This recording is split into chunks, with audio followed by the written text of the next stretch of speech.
All right, take 3 this one. So we got Lydia on the left, Casey on the right. Casey's one of our athletes. Lydia is an Olympic champion. This is a in competition lift, so Lydia's going from the floor, and you see her shins get vertical at the top of the knee.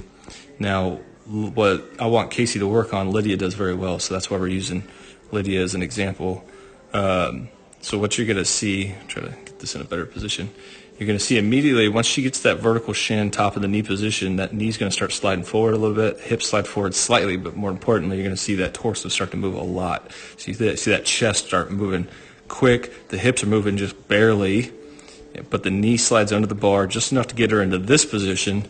Now from this position, she's in a position where she can drive 100% effort in the quads, the glutes, the hips, the back, everything is driving that way, not this way and not this way. More importantly, everything's driving back. And because of that, you're going to see the bar path stay very vertical as she reaches that extension. And then you see this awesome position here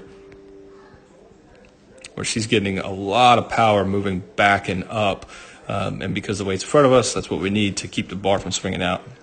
And Casey is a former runner and very hamstring dominant and hip dominant. She doesn't like to use her quads, even though her quads are pretty strong. So again, what we'd like to see her do is kind of copy Lydia. We'd like to see those knees move under the bar, the hips drop down and under a little bit as that torso starts to rotate back.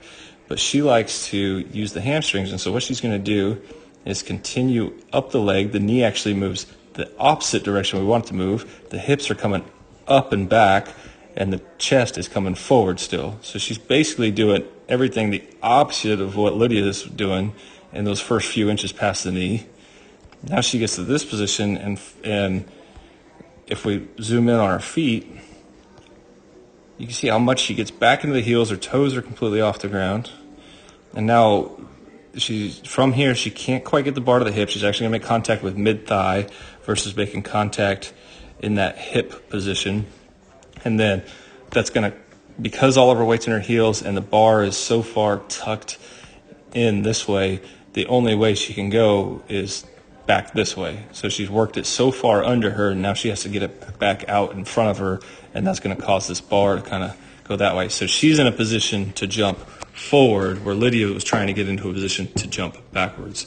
And so again, you're going to see the bar start to swing out and up that way and out and around. It kind of creates a looping sensation versus driving it back up and behind us. So what we need to see, she needs to work on, is feeling like she's almost shifting into the toes a little bit, and bringing this chest up and back a lot faster immediately as soon as the bar passes the knees.